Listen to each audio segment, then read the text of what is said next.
Sejam todos bem-vindos ao podcast Sua Saúde. Meu nome é Marcelo Reis e hoje eu tenho o prazer de receber aqui a doutora Maria Helena, que é médica cardiologista. Seja muito bem-vinda, doutora Maria Helena. Obrigado por ter aceito o nosso convite. Eu que agradeço o convite honroso.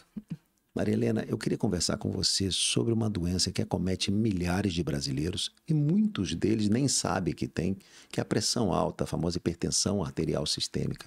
Conta pra gente o que é hipertensão arterial sistêmica. Então, a hipertensão arterial ela é um aumento da pressão dentro das artérias sistêmicas, né? Isso pode ocorrer por um aumento do volume circulante ou por uma contração dessas artérias. E ela é muito frequente na população e muitas vezes subdiagnosticada, como você comentou. E quais são os sintomas mais comuns de quem tem hipertensão ou não tem sintoma? O maior problema da hipertensão é que, na maioria das vezes, ela é assintomática enquanto está gerando dano em vários órgãos do corpo. Quando ela está muito acentuada, muito elevada, ela pode começar a gerar sintomas, por exemplo, zumbido, por exemplo, dor de cabeça, dor na região da nuca, falta de ar, cansaço. Mas, na maioria das vezes, ela está gerando dano sem gerar sintoma. E tem risco se não for tratada. É preciso ser tratada. Sim, é preciso ser diagnosticada e tratada porque ela tem consequências em vários órgãos do organismo. Por exemplo, aumenta risco de infarto, aumenta risco de derrame. Então, ela precisa ser diagnosticada e tratada. Tem algum fator de risco mais importante para eu desenvolver hipertensão arterial? Sim, tem alguns fatores de risco. O histórico familiar, ele é um dos fatores de risco. O paciente que consome muito sal, muito sódio no dia a dia dele, que consome pouco potássio. Os pacientes obesos, os pacientes sedentários, pacientes tabagistas tendem a ter pressão mais alta também. Os pacientes que consomem álcool com muita frequência também vão aumentar a pressão. O estresse do dia a dia também é um fator predisponente para hipertensão arterial. Alguns relatos de relação com a poluição sonora, poluição ambiental também podem contribuir para o aumento da pressão. O estilo de vida pode ajudar a controlar a hipertensão? Sem dúvida, é uma parte bastante importante do tratamento, algumas modificações de estilo de vida. Por exemplo, exercícios físicos regulares, uma alimentação mais saudável, rica em fruta, verdura, fibras, reduzir alimentos ultraprocessados e o excesso do sódio, principalmente. Essa relação de doença cardiovascular e hipertensão, ela é real, né? Real e muito, muito frequente, assim. Então, tanto diabéticos tendem a ter pressão mais alta, os pacientes que têm insuficiência renal tendem a ter pressão mais alta e a própria hipertensão piora a evolução da função renal, né? Faz os pacientes perderem função renal com mais frequência e principalmente em relação com acidente vascular cerebral, que é o famoso derrame, com infarto do miocárdio, com doença vascular periférica, que são as obstruções de circulações de pernas e dor para caminhar, enfim, e obstruções carótidas também. A gente vive num mundo frenético hoje, né?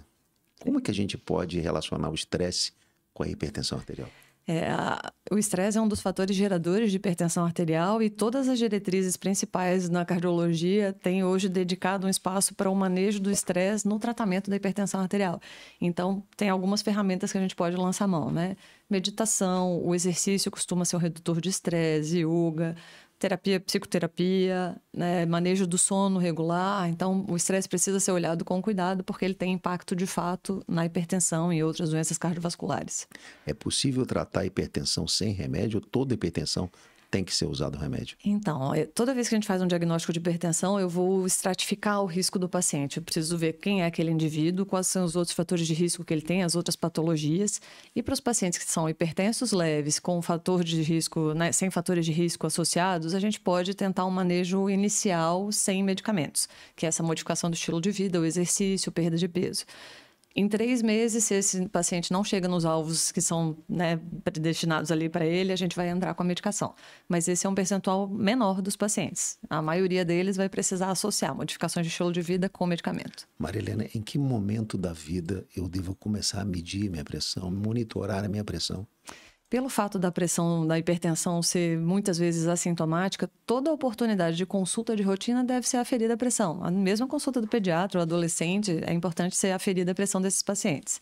Oficialmente para os adultos, a partir dos 18 anos, se não tiver nenhuma comorbidade, pode ser medida a cada 2 anos.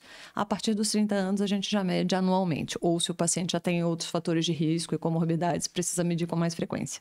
Uma pergunta frequente é: qual é a pressão arterial ideal para mim ou para minha família? Essa pergunta até gerou um burburinho recente, porque saiu uma publicação da diretriz europeia falando um pouco sobre isso.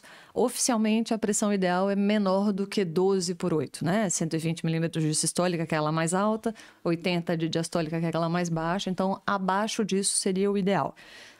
Por que gerou burburinho a diretriz europeia? Porque falou a partir de 12/7, 120/70. A partir disso, daí para cima, a gente sabe que a cada aumento vai aumentar um pouco o risco cardiovascular. Mas o ideal é a gente sempre buscar a pressão mais baixa com a qual você se sinta bem. Algumas pacientes na gestação, elas podem aumentar a pressão. Essas pacientes podem ter pressão alta. Conta um pouquinho para a gente sobre a hipertensão, a pressão alta na gestação. Sim, a hipertensão na gestação ela merece uma atenção bem maior, porque tem 2 cenários. Pode ser que se trate de uma paciente já hipertensa crônica e que deseja gestar ou que engravide. Então, se ela já vem em uso de antihipertensivos, a gente precisa escolher os mais seguros para a fase da gestação. Ou pode acontecer da paciente desenvolver a hipertensão gestacional e a pré-eclâmpsia. Aí trata-se de uma emergência médica em alguns cenários e precisa de um acompanhamento muito mais precoce, intervenção, alguns medicamentos específicos. Alguns pacientes são resistentes ao tratamento da hipertensão e alguns até se medicam em casa, vão na farmácia, tomam um remédio que é arriscado. Como é que é feita essa abordagem desses pacientes que não respondem a um tratamento inicial? A gente, para o paciente que tem a pressão mais elevada, normalmente a gente já entra com combinação de medicamentos. O paciente resistente, ele não vai responder a 3 classes de medicamentos associados. Então, mas a primeira coisa para a gente tentar realmente identificar se esse paciente é resistente é se ele já está adequadamente tomando a medicação regular todos os dias, se ele já está reduzindo o consumo de sódio da alimentação dele.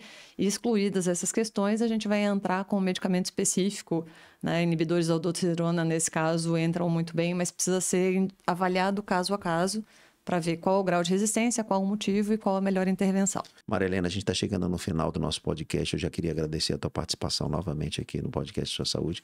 Eu queria que você deixasse um recado para quem está nos ouvindo sobre esse importante tema que é a hipertensão arterial. A hipertensão arterial é um tema muito frequente. A gente tem hábitos de consumo de muito sódio no Brasil. Então é importante todas as oportunidades que você tiver de aferir a sua pressão. Então, essa pressão precisa ser com a técnica adequada. O que é isso? Sentado pelo menos 5 minutos em repouso, bexiga vazia, não estar falando durante a medida. E se essa pressão ela se mostra acima de 140/90, procure auxílio médico. Hipertensão precisa ser tratada para evitar consequências graves. Maria Helena, muito obrigado pela participação aqui no podcast Sua Saúde. Obrigado a todos que ficaram com a gente até agora. Até o próximo episódio do podcast Sua Saúde. Obrigado. Eu que agradeço a oportunidade.